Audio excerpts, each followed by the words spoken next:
Coming up on the next episode.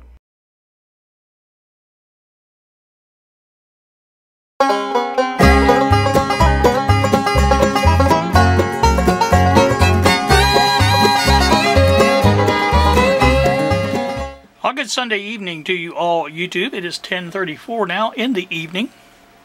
As you can see, I am working on the MFP. This is the other part that I'm working on. I came up with an idea on how to handle the AC component as far as the distribution type box. And basically this is what I came up with. Now there's the lids off of it. I got the screws out of it. I made this on the printer, and you can see there is two of these bolts like this will go in underneath that, and those studs will stick up, and I can attach my AC wiring to those. And like I said, the power wire will come in on this side, one for each lug obviously, and it'll go over to the plug, to the bench plug. And the other items, which I'm going to flash up a diagram that I drew of this, and you can see what kind of AC we've got here. This one here is going to be there'll be this one, and this one here is going to be for the wall warts, and that's going to be the 3 receptacle extension cord end. And I don't have that handy, or I'd show you, but basically it's going to go over here, and like I said, it can hang down here on the off the side, and they can hang back here because there's just not enough room for everything. And so the cords from the wall warts, the smaller cords, will run up here.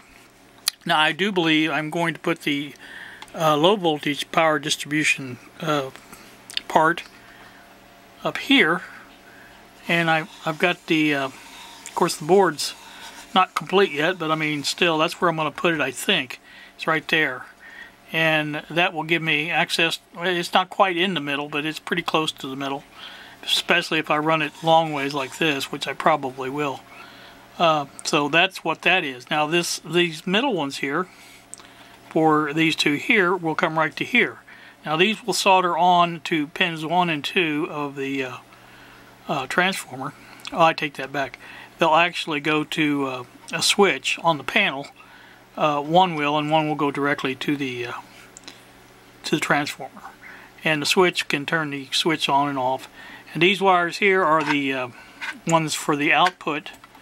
And I've got to wire up the switch for that and get that all done. And I don't think it was just showing you, but yeah, these wires on the back here, back side, there's a few on the back there, and those are how we get our outputs, and that's according to the diagram, which I'm also going to flash up, and you can see that how that's wired. Now that only leaves the power transformer and the variac for the DDC PS2, and those will come out here, this top set of slots here, and they will run over to here. Basically, I'll show you the diagram for that as well, as you can see. I've tried to come up with a method to have these filter boards all incorporated into one, and then put the actual filter caps themselves on a different place. Probably I think there's going to be enough room to mount them here, and I'll probably mount them here, and then mount the filter board here.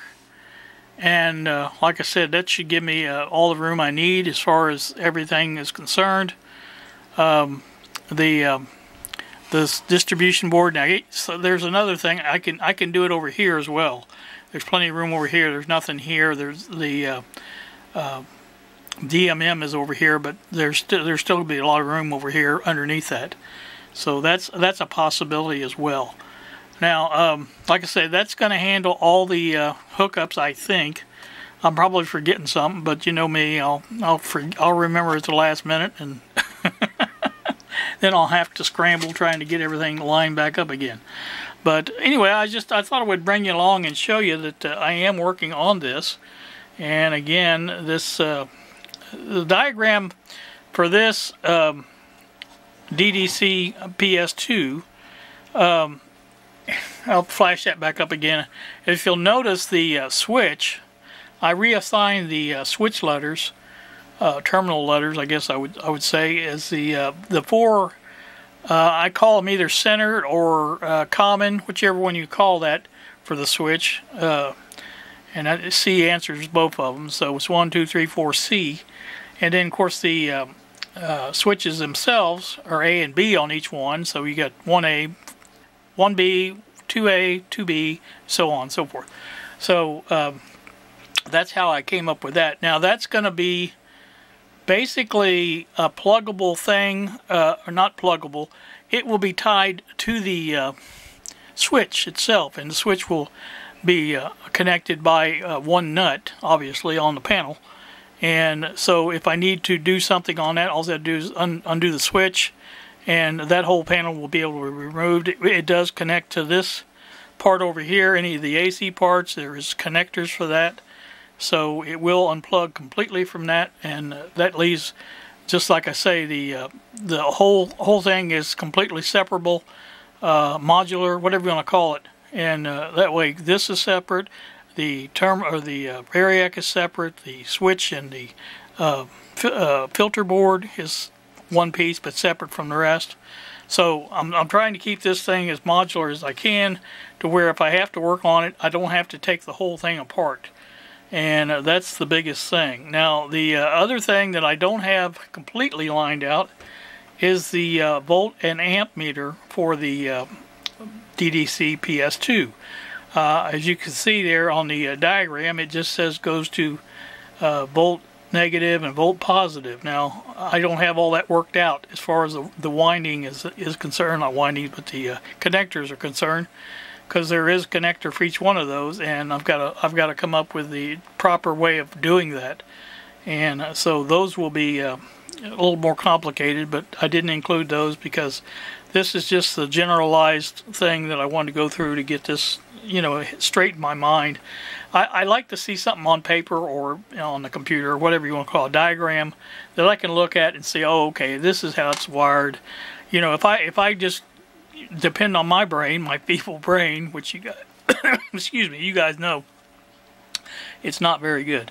So, like I said, if I had to depend on that for all this, there was no way I could get it done. So I have to draw it up, and I've spent the weekend, or well, not the whole weekend, but a lot of last night and today doing this and getting these diagrams drawn up. And I did this today. I designed this in Tinkercad. Basically just wanted something that was nice separation and a good solid box that would there's no way of getting mixing it up as far as that's concerned, as far as plus and minus, or both sides of the AC cord, and that should be just fine. So looking forward to getting that done. And like I said, I've got to measure out a cord, or come up with a cord I should say, that will run over to the I'll see if you can see it over there. Yeah, you can see that power strip right there. That's where it will plug into, because that is on the bench switch. When I turn the switch off, it goes off. And I've got to run this wire here. Has got to go over to it. That's my lamp cord for the magnification lamp, and that's got to go to it. And then anything else that I plug in over there, like the B&K 970, when I get it set up over there. I've got the scope up on that shelf there. I doubt it will be staying there. I just put it up there to get it out of the way. It's sitting on the breadboard. That's what I was trying to think of. But that's what it's sitting on. It's just sitting up there. But anyway, that's what's going on. And like I say, I thought I would bring you along and show you. I think I have one coming up in the morning that was the precursor to this, I think. I believe. And of course, you won't see this probably until Tuesday. But anyway, that's a bit of what I'm doing. Trying to get this project done and completed. I don't want to have another project that's just sitting in boxes and waiting for somebody to finish it and stuff like that. So that is that. Alright, I'm going to get off here. You guys, in the meantime, have a pleasant evening. I do appreciate you watching, and we will see ya.